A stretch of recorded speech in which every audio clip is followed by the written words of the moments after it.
cabelo. É que eu gosto de ficar assim, eu fico bonita, mas de qualquer jeito eu fico bonita. A gente mostra para as crianças que não é porque tem o seu cabelo diferente das outras crianças que você vai ter vergonha de mostrar seu cabelo, mostrar sua cor, mostrar que você é do hip hop. Gosto do jeito que eu sou, mas ainda não estou tão satisfeita. Eu quero que todas as crianças também se aceitem e se gostem. Não fiquem mais machucando a cabeça para passar os produtos, né, que machucam. Para as nossas crianças, faltam referências positivas. Não que essas referências não existam, elas existem. O que falta é falar, é mostrar. E é por isso que eu trabalho tanto pensando nisso, pensando na desconstrução do racismo e tendo como base um trabalho muito bem fincado com as crianças. Sofia já tinha autoestima desde muito pequena. Eu só fui ter autoestima depois que ela já havia nascido, depois que eu tinha assumido o meu cabelo. Então, assim, uma diferença grande depois de quase 18 anos. No início eu me achava bonita, eu gostava de mim, mas com o processo de escolarização e com todos os sofrimentos racistas e as agressões racistas que eu vivia, eu fui deixando de gostar de mim, vendo defeitos em absolutamente tudo, nos meus lábios grossos, no meu nariz largo, na minha gengiva, porque algumas crianças apontaram para mim que a minha gengiva era escura e eu comecei a sorrir assim. Aos 12 anos, quando eu sofri um ato extremamente grosseiro e racista, depois dessa situação eu pedi para minha mãe me colocar dentro de uma bacia que ela estava quarando roupa para ver se eu ficava mais clara. E foi a primeira vez que eu vi a minha mãe chorar. O momento que eu me autoafirmei foi logo após que a Sofia nasceu, né? Que, assim, que eu era negra, eu sempre soube, né? Mas eu ainda tinha a questão do cabelo como um problema, né? Eu alisava, tal, eu não conseguia aceitar essa parte, né? Por já ter uma filha pequena, pensando que eu poderia ser o espelho para ela, né? Como que eu vou fazer com que ela se aceite, como que eu vou criar ela de uma forma se eu não sou espelho para ela. Então foram coisas que me ajudaram muito mesmo. A minha referência principal foi minha mãe. E eu acredito ainda hoje que mãe é tudo para o resgate ou para a autoestima de uma criança negra. Eu tinha várias bonecas negras, então eu me via representada. Então tinha porque, não quero ser negra. Mas do cabelo eu não queria ter o cabelo crespo, né? Quando eu era pequenininha. Aí faz tempão já, eu comecei a aceitar meu cabelo já. Fazer várias coisas nele, todo dia tô mudando. A gente trabalhou também muito a literatura afro-brasileira, né? Então a gente já, dentro de casa, mostrava muitas representações para ela, né? E fora também, que a gente levava ela sempre em eventos, um desfile afro. Então a gente sempre trabalhou a questão do olhar, né? Menina pretinha exótica não é linda, você não é bonitinha, você é uma rainha. Devolva minhas bonecas, quero brincar com elas. Minhas bonecas preto que fizeram com elas. Vou me divertir enquanto eu sou pequena. Barbie é legal, mas eu prefiro a máquina africana. Com a história do griot, sou negra e tenho orgulho da minha cor africana. Com a história do griot, sou negra e tenho orgulho da minha cor. Menina pretinha, exótica não é linda. Você não é bonitinha, você é uma rainha. O meu cabelo é chapado, cê precisa de chapinha. Canto rap por amor, esta é minha linha. Sou criança, sou negra, também sou resistência. Racismo aqui não, cê não gostou, paciência.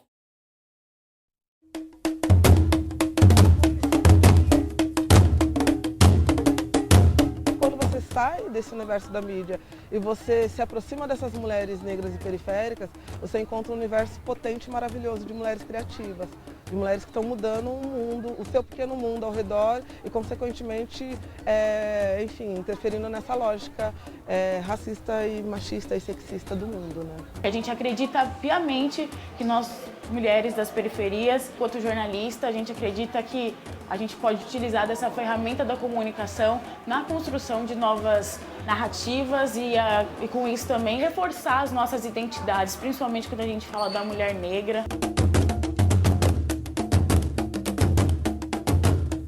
Nós que moramos nas periferias, a gente não aguenta mais ver o outro falando da gente e sempre da mesma maneira. A gente quer que agora as nossas quebradas, os nossos territórios, eles sejam mostrados do jeito como eles são, com seus desafios, sim, mas também com todas as coisas positivas que neles existem.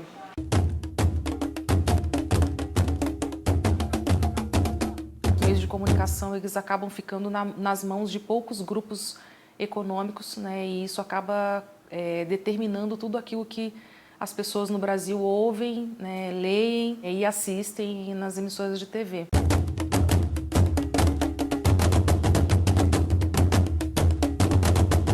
Se a gente vive num país onde somos 53% da população entre negros e pardos, a gente não ter 50% de mulheres negras e homens negros na televisão é uma televisão racista. Acho que isso é óbvio, né? A gente pode contar as jornalistas negras que existiam no Brasil inteiro na década de 80 e 90. Se você olhar as fontes do jornalismo, geralmente são homens brancos, principalmente desse jornalismo que a gente chama do jornalismo mais duro, né, que é economia e política. Então você comprava uma revista, não se via. Assistia novela, não se via. No cinema você também não se via. Isso parecia que era o certo, que as pessoas que tinham que aparecer eram as pessoas brancas, que eram pessoas consideradas bonitas. E aí eu acho que esse não espelhamento faz com que a gente inicie, ainda que inconscientemente, um processo de branqueamento, que ele passa pelo nosso cabelo, que ele passa até pela negação da nossa negritude. Descobrir-se negra numa sociedade que é racista foi um processo difícil, porque tem um enfrentamento de você se posicionar enquanto negra. Existe um enfrentamento em você se colocar na sociedade, se autodeclarar negra. Quem faz a mídia no Brasil é um branco classe média. Como que uma branca classe média vai olhar para a questão afro e da periferia? Não atravessa a ponte. É importante que a gente atravesse as pontes, as simbólicas, as físicas, as geográficas, porque senão a gente vai continuar sempre fazendo a mesma mídia. Qualquer pessoa que ligar a TV vai perceber a ausência de mulheres e homens e crianças negras. E aí a gente precisa começar a se questionar quem são as pessoas que estão. Se existe ausência, quais que são as presenças? Acho que a partir daí a gente começa a ampliar e melhorar um pouquinho o debate. Porque parece, às vezes, que a responsabilidade é toda nossa. Né? Assim, que a gente está, por que vocês não estão? Não, porque a gente não produz. A gente produz muito pouco, somos poucos profissionais negros e negras do audiovisual, assim, sabe? E quando a gente consegue produzir, a gente não tem grana. Nossa produção acontece de madrugada, nossa produção acontece em feriados, aos fins de semana, porque é o tempo que a gente tem. Porque todas as meninas, além de participarem do Nós, ainda trabalham 9 horas por dia, pegam trem, pegam ônibus, pegam metrô, cuidam do filho, cuidam da família, têm seus problemas e mesmo assim a gente continua com o site, que é essa resistência, né? Eu entendi o quão era importante para todo mundo, assim. Importante para quem participava, importante para quem via, importante para quem produzia. Tem uma questão que era minha, que era sobre a questão estética mesmo. Assim, a gente está documentando mulheres negras. Eu quero que essas mulheres se vejam bonitas. Que elas se olhem no computador e que elas se olhem e elas se vejam, nossa, como eu sou bonita. Bonita na trajetória também, né? Delas entenderem que apesar de todas as violências simbólicas que elas foram submetidas, elas ainda conseguem inspirar outras pessoas. Assim.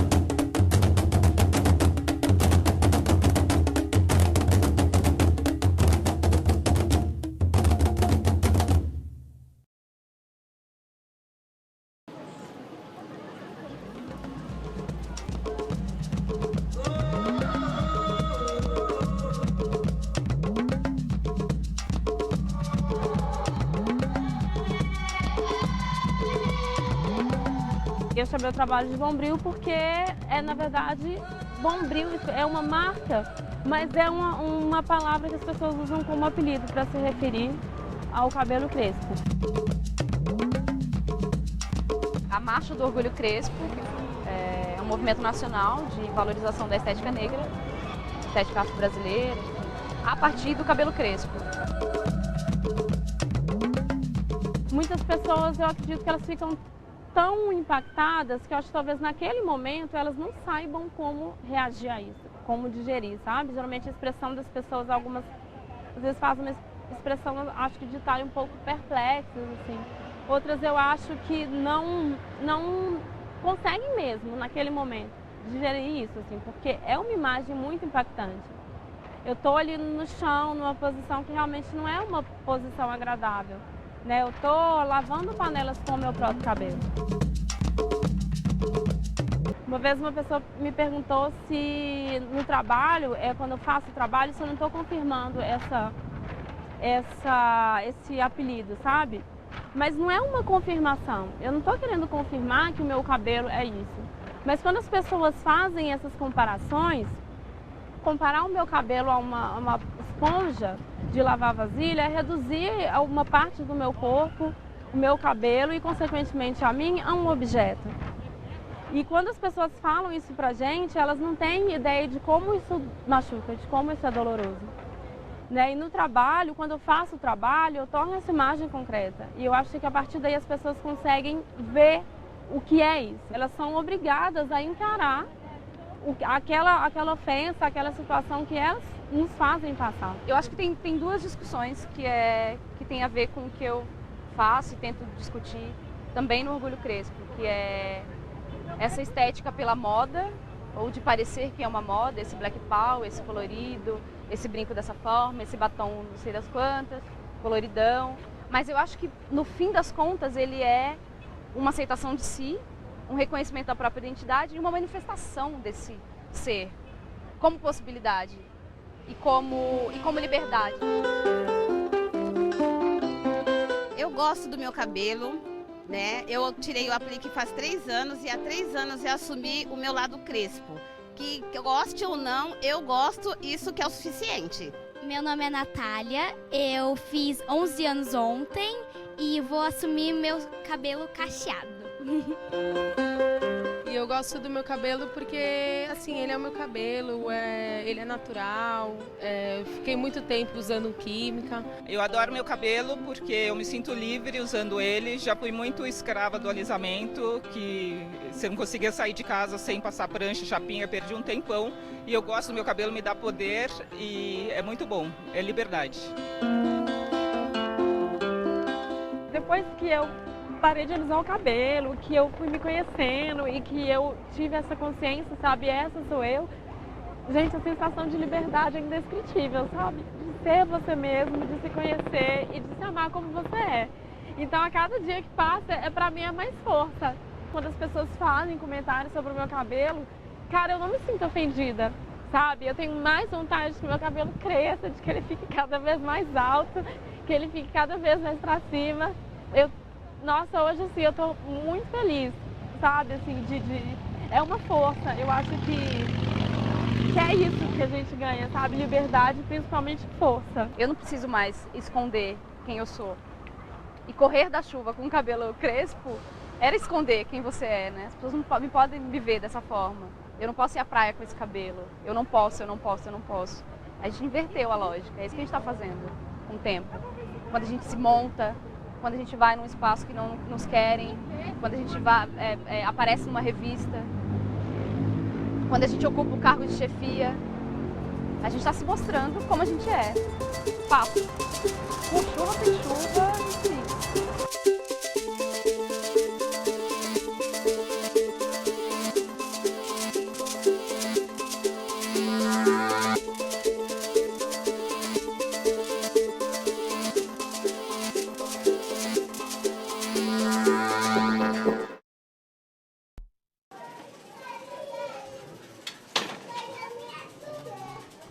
Zilda Maria de Paula, nasci no ano de 1952, 9 de outubro.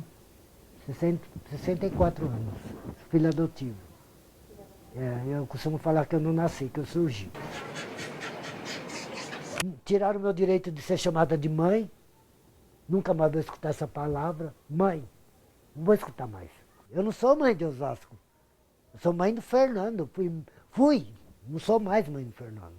Quando eu estava aqui, eu escutei o Ciro, mas para mim era fogos, eu não estava nem imaginando. Aí o pessoal veio me avisar. Aí fui, porque socorreram ele, que ele estava vivo, né? Aí me avisaram que ele foi baleado. Quando a gente fala de violência contra mulheres, a gente precisa aumentar o espectro dela quando a gente fala de mulheres negras.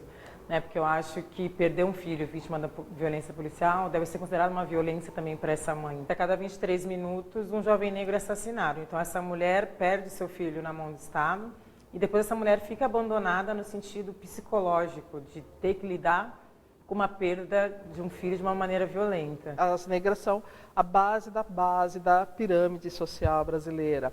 São as que mais criam os filhos sozinhas, são as que são pior remuneradas, são as que têm menos o companheiro presente. Então, em determinados momentos, eu vou olhar nesse trabalho o status simbólico social, questões de violência racial, violência doméstica, enfim, é isso que eu procuro fazendo dentro dessa minha pesquisa como artista visual. Trabalho em empregada doméstica, 40 anos. Eu criei os filhos dela e ela criou o meu. As mulheres negras, nós vemos sofrendo violências historicamente. E aí, no pós-abolição, essas mulheres, elas vão trabalhar como empregadas domésticas, porque se abole a escravidão, mas não se pensa mecanismos de inclusão da população negra que fica à margem da sociedade. Nós temos aqui uma passagem quase que direta de um imaginário que primeiro classifica a mulher negra dentro da questão do status da escravidão, então eram as negras, as mucamas, né, as empregadas, e que passa direto, por exemplo, da situação da ama de leite para babá, ou então da mucama para empregada doméstica. Essa é uma barreira para a mulher negra, porque por mais escolaridade que ela tenha, a sociedade ainda insiste em vê-la em determinados papéis. Cria-se também uma imagem de que a mulher negra é forte, é guerreira, de maneira inerente, como se fosse forte inerentemente, que eu acho que é uma questão que a gente também precisa combater. A mulher negra também tem o direito de ser frágil, de ser fraca, como todo ser humano. Né? Então a mulher negra ela tem que ser forte porque o Estado é omisso, ela tem que ser forte porque existe uma ilegalidade do Estado em relação a ela. Tem hora assim que todo mundo fala que eu sou forte, mas todo dia, as horas dele, falou, meu Deus, minha vida vai ser sozinha, né? Sinto muita falta dele. Enterramos no sábado, aí domingo eu estava aqui. Aí estava minha vizinha, a filha dela chamou, falou, mãe, tá tendo uma coisa aí embaixo. Que veio as mães de maio, aí que nasceu esse lado meu. Aí eu sabia que tinha violência. Aí as mães com todas as fotos dos moleques. Eu falei, gente, todas essas molecadas morreu assim. Aí me falaram que foi. Aí eu comecei a fazer um discurso. Aí me jogaram como presidente da Associação 13 de Agosto.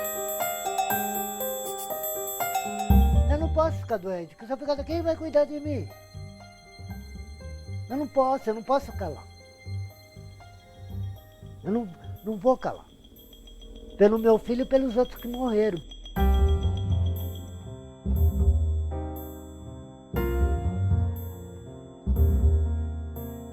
Tira esse corpo negro dessa mulher negra, como ela foi vista, como um corpo inferior, como uma pessoa inferior, e faço justamente o contrário.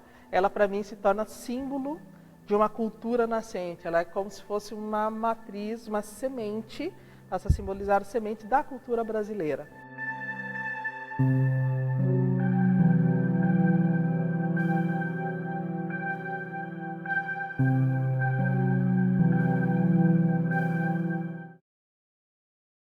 Olha, eu vi uma preta cirandeira, brincando com um ganza na mão, brincando ciranda animada no meio de uma multidão. Menino, eu parei, fiquei olhando, a preta pegou a improvisar. Eu perguntei quem é esta negra, eu sou Lia de Itamaracá. Eu sou Lia de Itamaracá, eu sou uma negra, cantora, guerreira, cumpridora dos meus deveres. E quem estiver nesse sistema de ser negro, não tenha raiva, não tenha racismo não. Levanta a cabeça firme e grite, eu sou negro, eu me orgulho de ser. Eu sou Nenê Surreal, mulher negra, preta, periférica, mãe, avó, vivendo dessa arte aí do grafite 80%. Na minha família ninguém canta, ninguém dança, não sabe nem para onde é que vai. Só quem nasceu com esse dom de cantar foi eu. Meu pai deixou 2 famílias, construiu 2 famílias, 18 filhos, e só eu nasci com esse dom de cantar.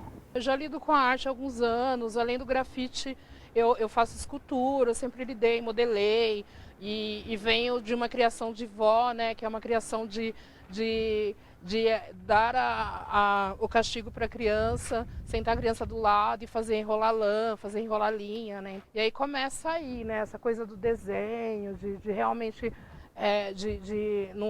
não serem palavras, mas imagens, né, o que eu quero falar.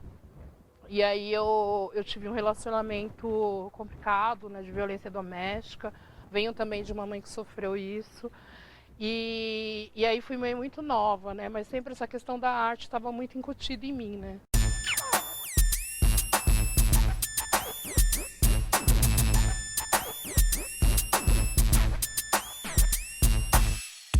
E foi vindo, sabe? A coisa foi vindo naturalmente, assim. Consigo hoje pagar minhas contas, saca? Comprar meu alimento, né? Vindo do grafite, isso é bem louco, assim, pensando que eu sou uma mulher de quase meio século, né? Tô aí completando em março. Hoje em dia, o pessoal tem um racismo que não é para ter essas coisas, que não devia acontecer esse negócio de racismo. Eu acho que negro é igual a qualquer pessoa, só muda a cor. Mas se cortar, o sangue é o mesmo. Mas como tem esse racismo, eu sofri também esse racismo, mas não levei muito além, porque eu sou uma cantora, sou uma artista, e não dei muito ouvido ao que falavam. Mas que sofri, preconceito sofri. Eu nem sinto essa idade, é bem louco, né? Eu não consigo sentir 50 anos em mim, né? Eu tô no meu melhor momento, assim, com gás que eu falo, pô, como que eu tenho esse gás, né?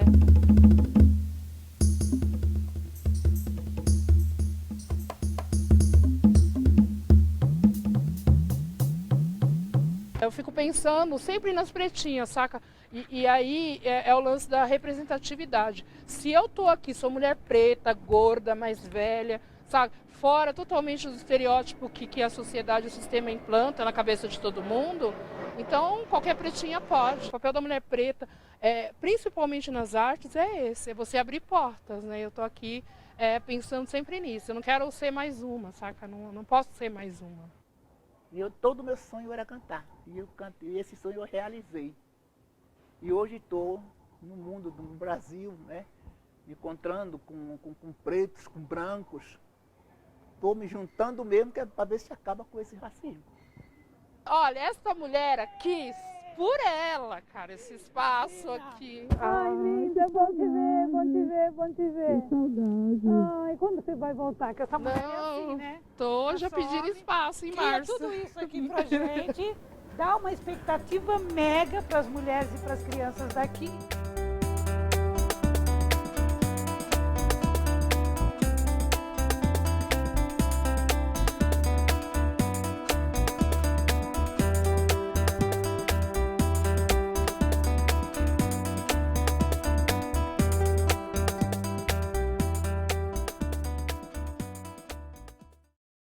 Por que é que o meu corpo é uma carta ancestral?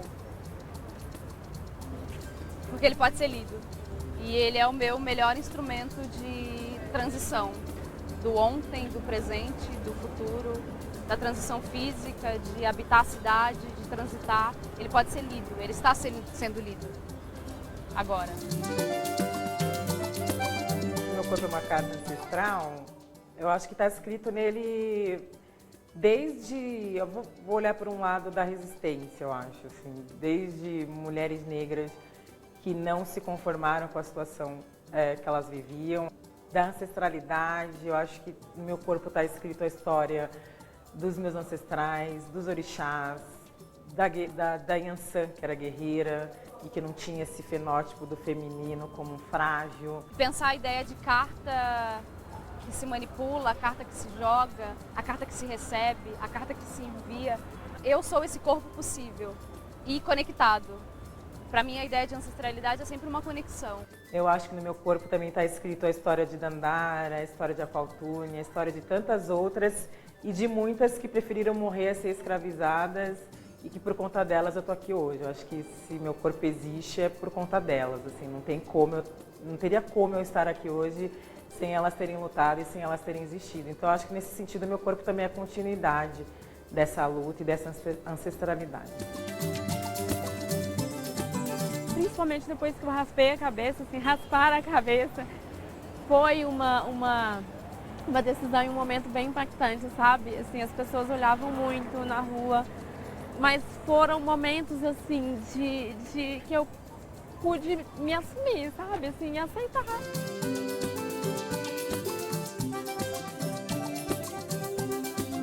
Eu sou assim, essa sou eu.